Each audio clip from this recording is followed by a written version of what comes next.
What a great honor to be able to introduce for the first time ever anywhere the 45th President of the United States of America, Donald J. Trump.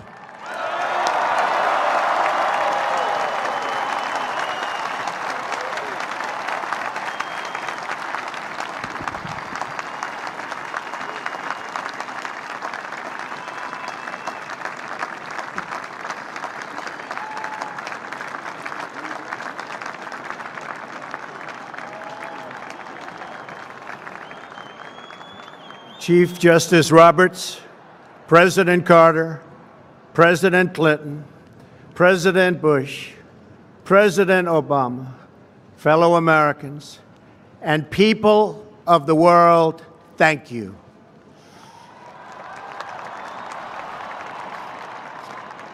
We, the citizens of America, are now joined in a great national effort to rebuild our country and restore its promise for all of our people.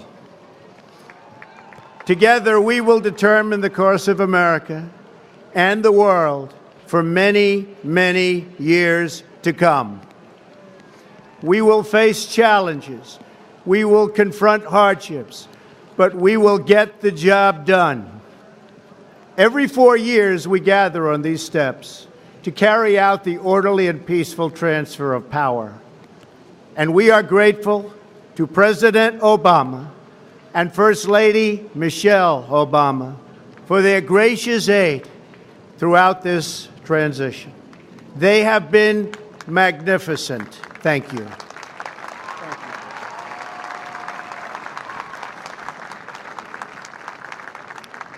Today's ceremony, however, has very special meaning, because today we are not merely transferring power from one administration to another or from one party to another, but we are transferring power from Washington, D.C., and giving it back to you, the people.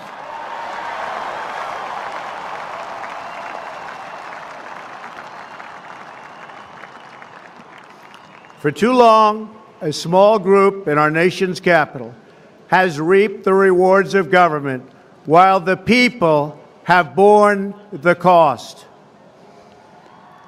Washington flourished, but the people did not share in its wealth. Politicians prospered, but the jobs left and the factories closed. The establishment protected itself, but not the citizens of our country. Their victories have not been your victories. Their triumphs have not been your triumphs. And while they celebrated in our nation's capital, there was little to celebrate for struggling families all across our land.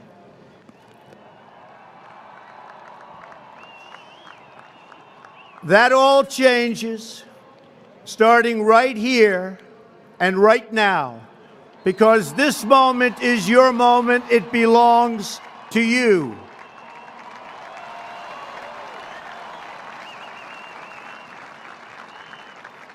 It belongs to everyone gathered here today and everyone watching all across America.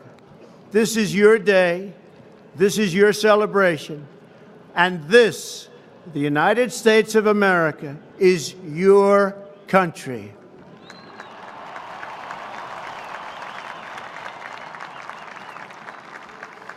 What truly matters is not which party controls our government, but whether our government is controlled by the people.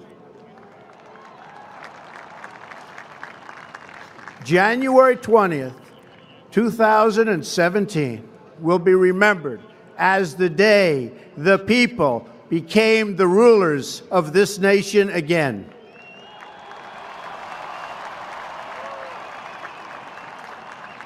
The forgotten men and women of our country will be forgotten no longer. Everyone is listening to you now.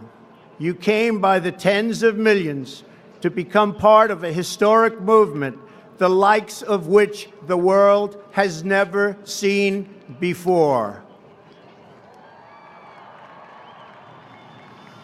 At the center of this movement is a crucial conviction that a nation exists to serve its citizens.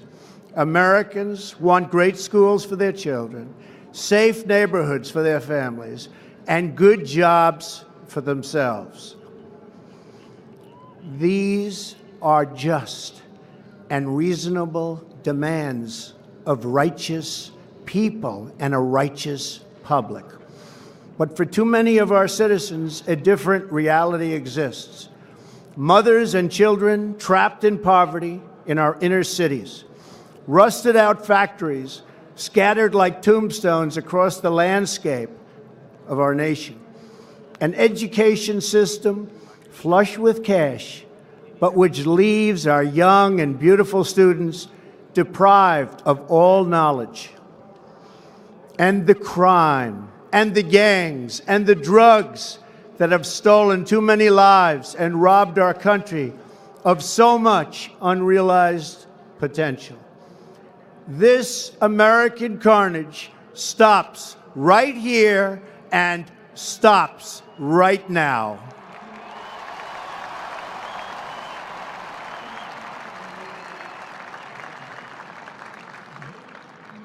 We are one nation, and their pain is our pain. Their dreams are our dreams, and their success will be our success. We share one heart, one home, and one glorious destiny. The oath of office I take today is an oath of allegiance to all Americans.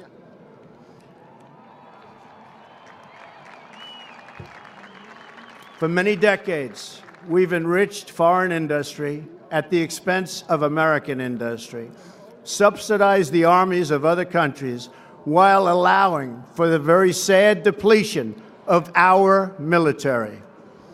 We've defended other nations' borders while refusing to defend our own.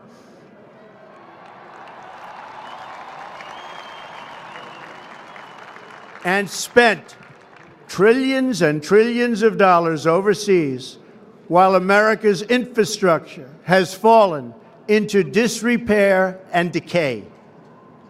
We've made other countries rich while the wealth, strength, and confidence of our country has dissipated over the horizon.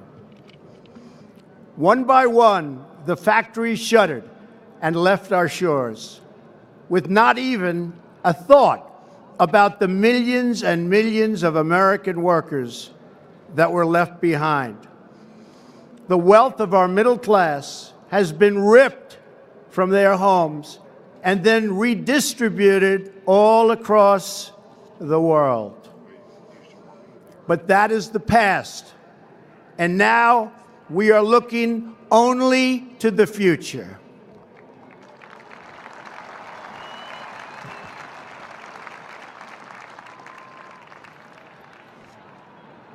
We assembled here today are issuing a new decree to be heard in every city, in every foreign capital, and in every hall of power. From this day forward, a new vision will govern our land. From this day forward, it's going to be only America first. America first.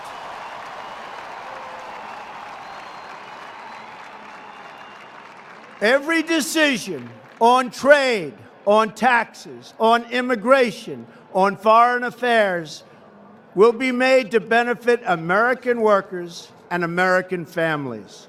We must protect our borders from the ravages of other countries making our products, stealing our companies, and destroying our jobs.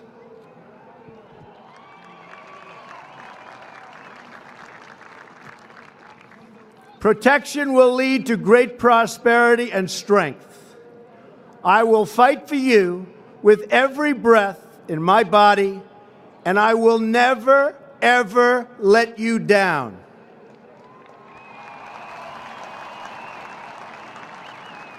America will start winning again, winning like never before. We will bring back our jobs. We will bring back our borders. We will bring back our wealth. And we will bring back our dreams.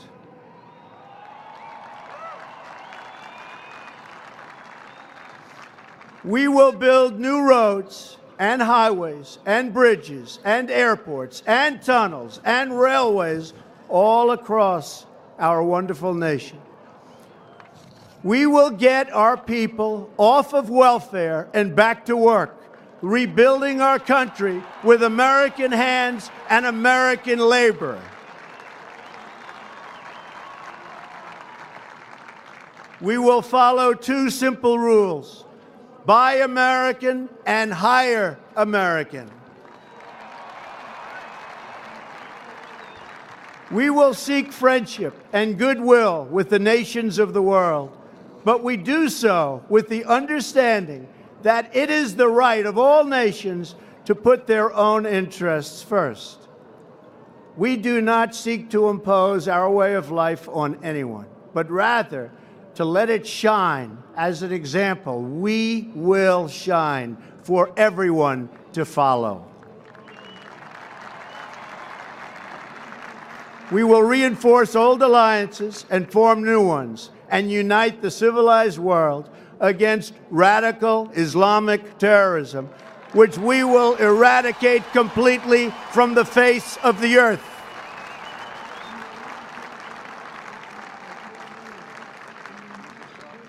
At the bedrock of our politics will be a total allegiance to the United States of America. And through our loyalty to our country, we will rediscover our loyalty to each other. When you open your heart to patriotism, there is no room for prejudice.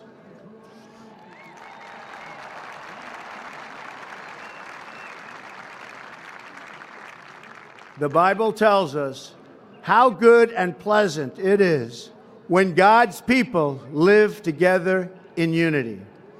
We must speak our minds openly, debate our disagreements honestly, but always pursue solidarity. When America is united, America is totally unstoppable.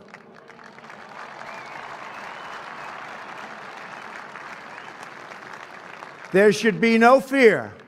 We are protected, and we will always be protected. We will be protected by the great men and women of our military and law enforcement. And most importantly,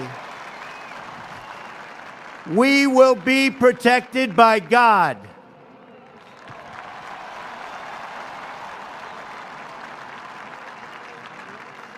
Finally, we must think big and dream even bigger.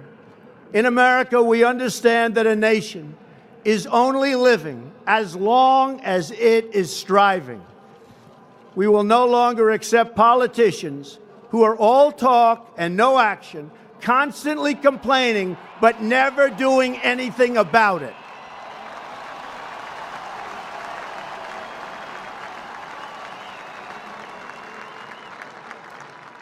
The time for empty talk is over. Now arrives the hour of action.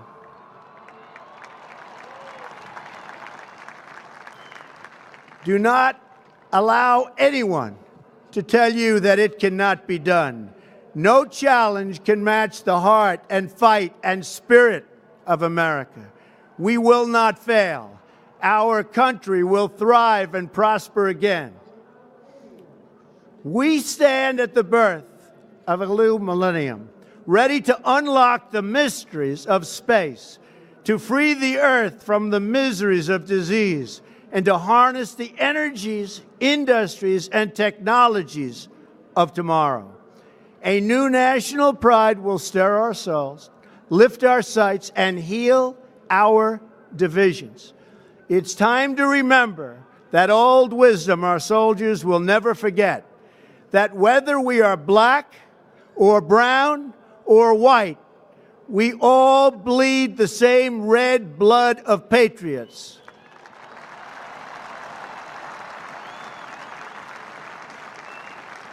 We all enjoy the same glorious freedoms, and we all salute the same great American flag.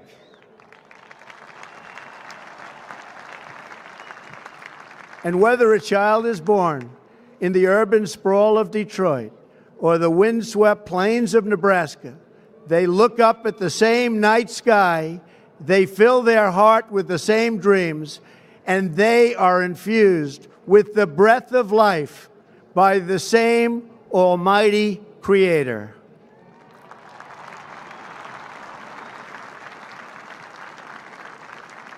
So to all Americans in every city, near and far, small and large, from mountain to mountain, from ocean to ocean, hear these words: you will never be ignored again.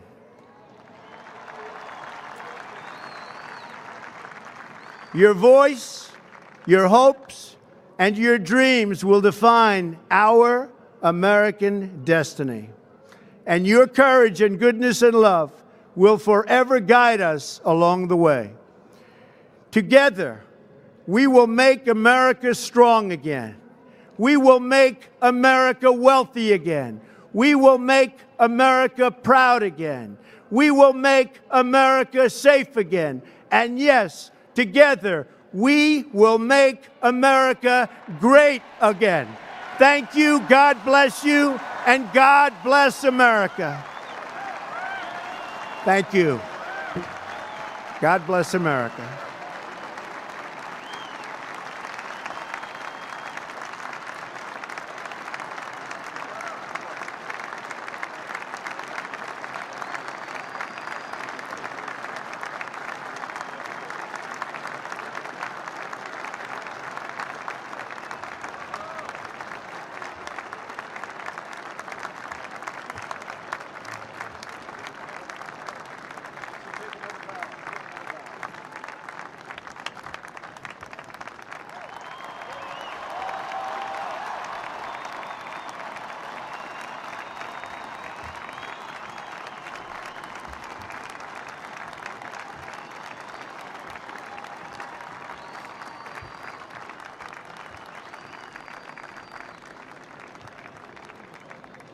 At this time, I call on Rabbi Marvin Heyer, Reverend